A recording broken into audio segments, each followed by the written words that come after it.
तो लड़ाई करने लगे तो कहते हैं तो इनकी इतनी ज़बानें चलती हैं। भाई तुम इतनी खुली बदमाशी करो, गुंडागर्दी करो तो फिर हमारी ज़बानें चलेंगी ना। या तो इंसाफ करो, या तो फिर इंसाफ नहीं करोगे तो बातें सुनने के लिए तैयार करो। बेईमानों को बेईमान कहेंगे हम।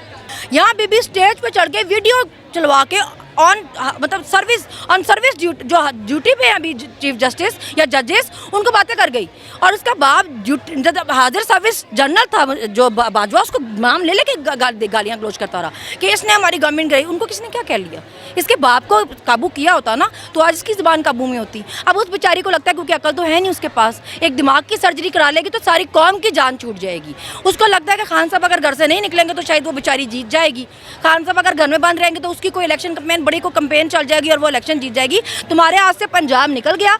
लोहाड़ियों ने तुम पे ज़िमनी इलेक्शन में भी लानत भेजी थी, अगले इलेक्शन में भी इंशाल्लाह तुम्हारे मुंह पे लानत भेजेंगे। तुम 20-25 सर्जरियां और करवा के आओ, उसके बाद भी तुम पे लानत ही भेजेंगे इंशाल्लाह। की तरफ से यहाँ जो ज़मान पार्क में हमारी माएँ बहनें बैठी हैं उन पे बात की गई और जो इल्ज़ामात लगाए गए आपको पता है उस पर क्या कहेंगे? उस पर मैं यही कहूँगी कि मैंने यही सवाल उनसे किया था कि आप औरत हो के गलीज़ तरीन आप औरत हैं। पहले आपका बाप ये गलत इज्जत करता था, आपने वही अपने नीचे सपोर्टर्स को सिखाई और वही देखिए उसका बाप था ना फिर भी मर्द था। आप कहते थे इसको क्या इतना सेंसिटिव, इसको लगता ही नहीं ये इशू है। ये घटिया औरत हो के औरतों के लिए जो ज़बान इस्तेमाल करती है इसको डूब के मर जाना चाहिए। और तुम यहाँ पे बड़े लोगों पे क्वेश्चंस करती हो कि यहाँ पे पता नहीं क्या हो गया, ऑडियो जोड़ के तुम करती हो। तुम पहले ये बताओ कि जो लूट तुम मटर गश्त करती हो रंग बिरंगों के साथ, उनमें से तुम्हारे महरम कितने हैं?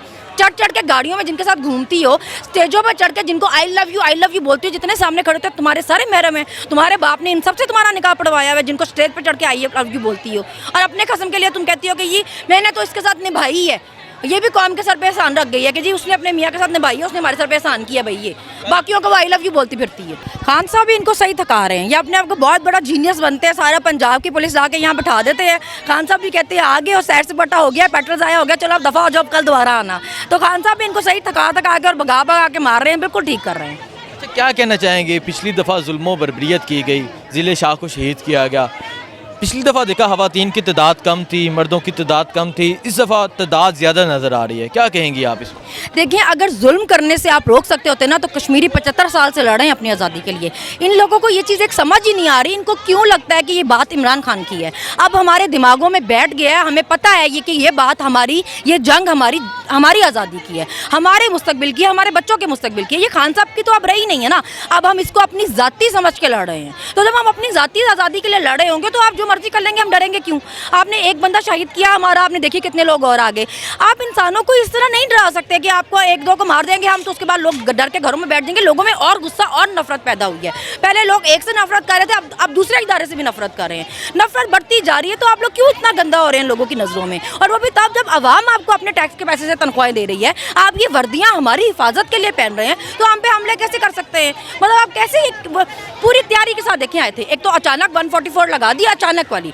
तो अगर अचानक थी तो कैसे आपने पूरे पंजाब की पुलिस इकट्ठी की हुई थी? कैसे आपके पास पूरी लाठी तैयार थी, शेलिंग तैयार थी, आपके पास वाटर कैनन तैयार थे, आप प्लानिंग से मारने के लिए आए थे? इन सब पे एक FIR होनी चाहिए। इन्होंने प्लानिंग के तहत लोगों पे तशद्दुद किया और जाने नहीं है। अच्छा, ज़िले शाह को जो शहीद किया गया उसे एक्सीडेंट कहा जा रहा है। उसके वालिद की जो स्टेटमेंट आई वो भी आपने देखा और आगे जो 2 माइक थे वो भी देखे। क्या कहेंगे आप? देखिए आप पाकिस्तान में रहते हैं, यहाँ पे आपको पता पहले भी एक बहुत मशहूर केस था। अब एक औरत का जवान बेटा मारा था। जब उसको अदालत ने पूछा कि केस क्यों वापस ले रही हो तो उसने कहा कि भाई जज साहब मेरी बेटियाँ भी हैं जवान, या तो फिर आप हिफाजत की जिम्मेदारी ले लें, नहीं तो फिर मैं गरीब औरत हूँ। तो ये तो यही है, जब आप पूरे खानदान उठा लेंगे तो जिसका एक शहीद हुआ है वो क्या कहेगा कि मैं बाकी का पूरा खानदान भी मरवा लूँ? गरीब लोग हैं ना, यहाँ इस मुल्क में गरीब के लिए कोई इंसाफ नहीं है। ये तो खान साहब कहते हैं कि ये अशरफिया का मुल्क है, यहाँ पे गरीबों के लिए कोई इंसाफ नहीं है, ना यहाँ पे कोई हकूक है उनके पास, ना उनकी ज़िंदगी महफूज है। मतलब एक बंदे को आपने मार दिया, आपको शायद पता ही नहीं था कि वो स्पेशल चाइल्ड है। वो बेचारा तो झल्ला सा बंदा था। उसके मारने के बाद जब आपके गले पड़ी वो उसकी शहादत, तो आपने कभी इमरान खान पे कब किया केस कि उसने उसकी वजह से मरा है? कभी आपने कोई बोंगी मारी? झूठ के ना पैर नहीं होते, सच जो होता है ना वो सच होता है। झूठ में आपको हर दफ़ा एक नई कहानी बनानी पड़ती है, आपको याद नहीं रहता ना कितने झूठ बोले हैं। कभी जी इमरान खान की वजह से हुआ है, कभी किसी वजह, अब जी एक्शन की वजह से हुआ है। और फिर अचानक वो सारे लोग दोबारा से से गाड़ियों में भी आ जाते हैं, उनकी वीडियोस भी आ जाती हैं। पहले तो आप कह रहे थे कि वीडियो बनाने नहीं दी, ये वीडियो उनकी है ही नहीं, फिर अचानक से उसके साथी कहाँ से आ गए गाड़ी में बैठे हुए। और एक तो ये मुझे समझ नहीं आती इनका स्क्रिप्ट राइटर कौन है। जाहिल के बच्चों, कम से कम अपना स्क्रिप्ट राइटर तो बदलो। खान साहब के पास इतना ही फालतू टाइम है कि वो हर वेले निकम्मे बंदे से फ़ोन पे बातें करते रहते हैं और उसको कहते हैं कि हाँ जी तुमने बिल्कुल ठीक किया। जो आके बैठ के बता रहे थे हमें, खान साहब ने कहा हाँ शाबाश तुमने बहुत अच्छा किया। और भाई मतलब उसको दुनिया में और कोई काम नहीं मिलता कि वो लोगों का फ़ोन करके शाबाशियाँ देता मिलता कि तुमने बहुत अच्छा काम किया। पागल समझते हो तुम लोगों को।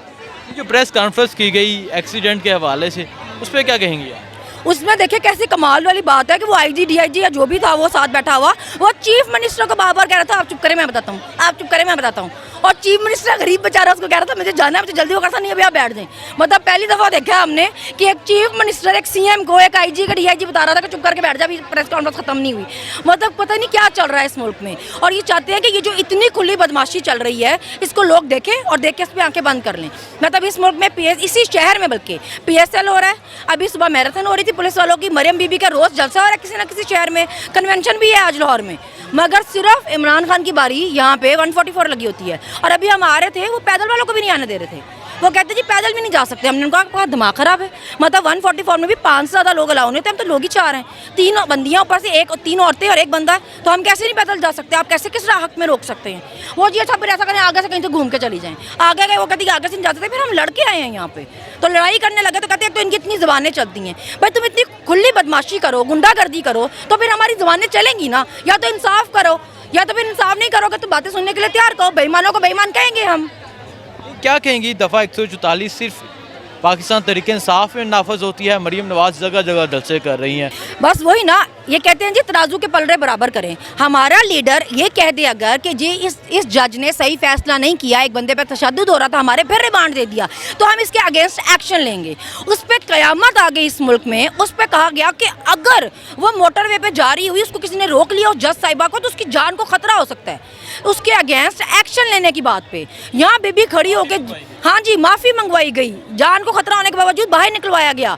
यहाँ बीबी स्टेज पे चढ़ के वीडियो चलवा के मतलब सर्विस जो ड्यूटी पे अभी चीफ जस्टिस या जजेस उनको बातें कर गई। और उसका बाप हाजिर सर्विस जनरल था जो बाजवा, उसको नाम ले लेके गालियाँ गलोच करता रहा कि इसने हमारी गवर्नमेंट गई। उनको किसने क्या कह लिया? इसके बाप को काबू किया होता ना तो आज इसकी ज़बान काबू में होती। अब उस बेचारी को लगता है क्योंकि अकल तो है नहीं उसके पास, एक दिमाग की सर्जरी करा लेगी तो सारी कौम की जान छूट जाएगी। उसको लगता है कि खान साहब अगर घर से नहीं निकलेंगे तो शायद वो बेचारी जीत जाएगी। खान साहब अगर घर में बंद रहेंगे तो उसकी कोई इलेक्शन कैंपेन बड़ी को कैंपेन चल जाएगी और वो इलेक्शन जीत जाएगी। तुम्हारे हाथ से पंजाब निकल गया, लाहौरियों ने तुम पे ज़िमनी इलेक्शन में भी लानत भेजी थी, अगले इलेक्शन में भी इंशाल्लाह तुम्हारे मुंह पे लानत भेजेंगे। तुम 20-25 सर्जरियाँ और करवा के आओ, उसके बाद भी तुम पे लानत ही भेजेंगे इंशाल्लाह। की तरफ से यहाँ जो ज़मान पार्क में हमारी माएँ बहनें बैठी हैं उन पे बात की गई और जो इल्ज़ामात लगाए गए आपको पता है, उस पर क्या कहेंगी? उस पर मैं यही कहूँगी कि मैंने यही सवाल उनसे किया था कि आप औरत हो के गलीज़ तरीन आप औरत हैं। पहले आपका बाप ये गला इज्जत करता था, आपने वही अपने नीचे सपोर्टर्स को सिखाई और वही देखिए उसका बाप था ना फिर भी मर्द था। आप कहते थे इसको क्या इतना सेंसिटिव, इसको लगता ही नहीं ये इशू है। ये घटिया औरत हो के औरतों के लिए जो ज़बान इस्तेमाल करती है इसको डूब के मर जाना चाहिए। और तुम यहाँ पे बड़े लोगों पे क्वेश्चंस करती हो कि यहाँ पे पता नहीं क्या हो गया, ऑडियो जोड़ जोड़ के तुम करती हो। तुम पहले ये बताओ कि जो लूट तुम मटर गश्त करती हो रंग बिरंगों के साथ, उनमें से तुम्हारे महरम कितने हैं? चढ़ के गाड़ियों में जिनके साथ घूमती हो, स्टेजों पर चढ़ के जिनको आई लव यू बोलती हो, जितने सामने खड़े थे तुम्हारे सारे महरम हैं। तुम्हारे बाप ने इन सबसे तुम्हारा निकाह पढ़वाया हुआ है जिनको स्टेज पर चढ़ के आई लव यू बोलती हो। और अपने कसम के लिए तुम कहती हो कि ये मैंने तो इसके साथ निभाई है, ये भी कौम के सर पे एहसान रख गई है कि जी उसने अपने मियाँ के साथ निभाई है, उसने हमारे सर पे एहसान किया भाई। ये बाकियों को आई लव यू बोलती फिरती है। ये खान साहब इनके साथ बहुत अच्छा कर रहे हैं, इनको बहुत शौक है ना 144 लगाने का। तुम रोज़ लगाओ 144, तुम पूरा मेन शहर है लाहौर, तुम इसको रोज़ बंद रखो, हम रोज़ रैली निकालेंगे, रोज़ कैंसिल कर देंगे। बहुत शुक्रिया जी। आप देख सकते हैं यहाँ ख़वातीन की एक बहुत बड़ी तादाद मौजूद है। जोशो जज्बा आपने देखा, आपको अपडेट करते रहेंगे। बहुत शुक्रिया, अल्लाह हाफिज़।